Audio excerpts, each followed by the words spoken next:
Le confinement, c'est une période difficile pour tout le monde, mais ce n'est pas parce que c'est une période difficile qu'il est impossible de s'en sortir. Et on va voir même comment tirer les bénéfices de cette période pour toutes les relations à distance. Je m'appelle Raphaël, ça fait 2 ans maintenant que je suis dans une relation à distance et voilà, je donne des conseils pour ceux qui le voudraient sur leur relation à distance afin de savoir si cette relation à distance est quelque chose qui est fait pour vous ou si vous sentez que c'est quelque chose qui est fait pour vous, de pouvoir réussir à surmonter le poids de la distance et enfin vous réunir avec votre partenaire. La période de confinement, c'est une période difficile parce que c'est une période au fond d'incertitude. On ne sait pas ce qui va se passer demain.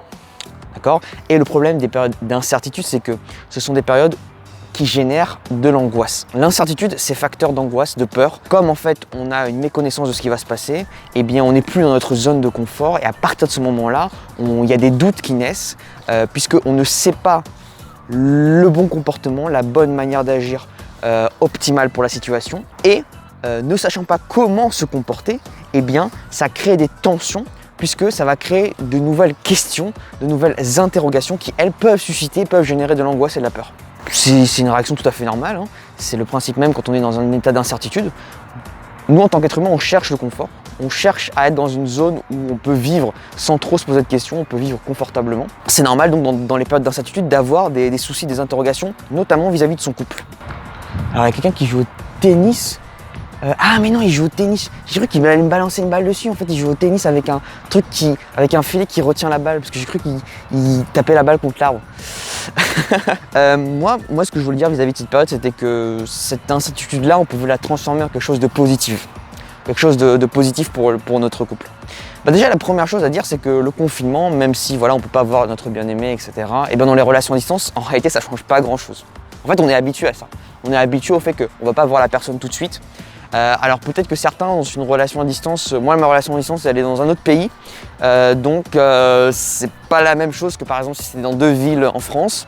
Bon, dans tous les cas, effectivement, là, même si on était dans 2 villes, on se voit tous les week-ends, mais il y a quand même un moment où on se voit pas. Bon, là, il va durer un peu plus longtemps, mais il y a quand même un moment où on ne se voit pas. Finalement, on a l'habitude de ces moments-là. D'accord ? Donc, on sait comment les gérer. On sait comment être. Qu'il suffit simplement. Enfin, il ne suffit pas d'eux, mais un des facteurs qui permettent de gérer ça, c'est la patience. Et la patience peut avoir un effet positif, c'est que, au fond, qu'est-ce qui fait qu'on aime notre partenaire ? C'est le désir qu'il génère vis-à-vis en nous pour lui. Et une des manières de maintenir ce désir, c'est la distance. La distance, c'est créatrice de désir naturellement, tout simplement parce que l'autre n'est pas à notre portée de main, on ne peut pas satisfaire le désir, et le désir se nourrit toujours de manque. On a toujours envie de ce qu'on n'a pas. On a parfois envie de des choses qu'on possède déjà. Par exemple, je sais pas moi, on a une console de jeu et on aime jouer à ce jeu, on a envie de jouer à ce jeu. Mais quand aussi on n'a pas le jeu qu'on veut, eh bien on se bat, on fait tout ce qui est en notre possible pour pouvoir réussir à atteindre cet objectif. Première chose positive, c'est que l'incertitude, cette incertitude-là, on y est habitué. Deuxième chose à dire, c'est que cette incertitude-là, elle crée finalement du désir. Et on peut utiliser ce désir à bon escient. Ce qui peut être intéressant dans cette période, c'est de se dire qu'au fond, quand ça va se terminer, on ne sait pas quand, c'est ça le principe de l'incertitude, mais on ne sait pas quand est-ce que ça va se terminer. Et au fond, de fait, quand les retrouvailles vont arriver, ça va être d'autant plus réjouissant, d'autant plus jouissif.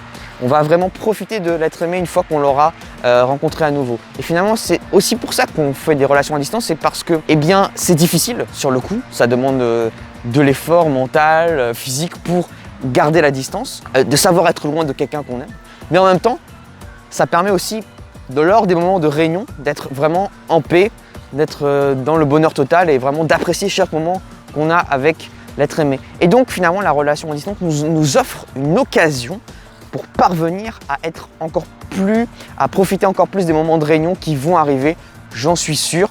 Ça sert à un moment donné, ça va se terminer, il va y avoir un nouveau cycle. Toutes les choses, il n'y a rien qui est fait pour durer dans ce monde, donc tout va changer, même cette période va changer. Voilà, donc on peut se dire qu'on va revoir notre partenaire à un moment donné. Évidemment, si votre partenaire décide de vous quitter pendant le confinement, bon, ça peut arriver, c'est pas facile, c'est des choses qui peuvent arriver. Mais justement, Et le troisième conseil vis-à-vis de ça, c'est je vous donnais un conseil pour finalement changer un peu votre rapport au couple pendant le confinement. Pourquoi c'est intéressant vis-à-vis du confinement? C'est qu'encore une fois, c'est en utilisant le problème qu'on trouve la solution. Une chose qu'on peut faire, c'est qu'on peut essayer de commencer à discuter autrement avec votre partenaire. Par exemple, pendant qu'on est confiné, on a un peu plus de temps en général pour nous, pour nos activités personnelles, pour notre famille. Pourquoi pas utiliser ce temps qu'on a pour discuter un peu plus. Parfois c'est vrai que moi j'ai certaines journées où j'ai un peu moins de temps, en tout cas je consacre un peu moins de temps à ma partenaire parce que voilà j'ai du travail, etc. Et donc du coup ce travail me prend un certain temps et je consacre un peu plus de temps à ce travail, surtout quand je dois le faire la veille pour le lendemain. J'ai pas forcément avoir le temps de discuter de manière profonde avec ma partenaire. Et là j'ai un peu plus de temps. Je peux peut-être plus aller au profond des choses, etc. Prendre le temps de discuter, de voir où on en est, de voir ce que ça m'apporte. Donc ça c'est des questions que vous pouvez poser à votre partenaire pour approfondir la relation. Vous pouvez, voilà, pendant 5, 10 minutes, 30 minutes, arriver, vous vous asseyez, vous discutez ensemble de manière, j'aime pas cette expression, on va dire de manière posée, de manière sans pression, sans stress, avec vraiment la fluidité du couple, de se dire voilà, qu'est-ce que cette relation m'apporte, qu'est-ce que toi ça t'apporte, qu'est-ce que ça m'apporte à moi, qu'est-ce que ça nous apporte, pourquoi est-ce qu'on fait cette relation-là, qu'est-ce qu'on veut en tirer, pas forcément que ce soit d'un point de vue voilà, économique où on arrive simplement, on est là pour utiliser l'autre, que c'est un intérêt, mais simplement qu'est-ce que nous on reçoit, qu'est-ce qu'on en retire pour notre expérience personnelle et qu'est-ce qu'on en retire pour cette expérience à deux. Parce que la relation de couple c'est quelque chose qui se vit essentiellement à deux. La période qu'on vit est une période d'incertitude, mais c'est justement en partant de cette incertitude qu'on peut résoudre le problème. On peut utiliser cette incertitude pour profiter un peu plus une fois qu'on sera avec notre personne. On peut également le voir de manière positive parce qu'on a l'habitude de cette situation-là.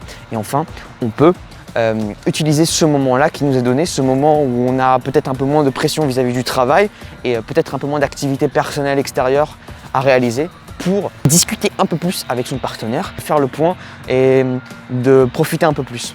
Faire d'autres activités avec son partenaire, mais ça on en reparlera dans une autre vidéo. J'espère que cette vidéo vous aura plu. Si c'est le cas, classiquement, n'hésitez pas à mettre un commentaire, un pouce, ça m'aide pour le référencement, voilà. Et je vous dis à très bientôt pour une prochaine vidéo. Ciao. En résumé,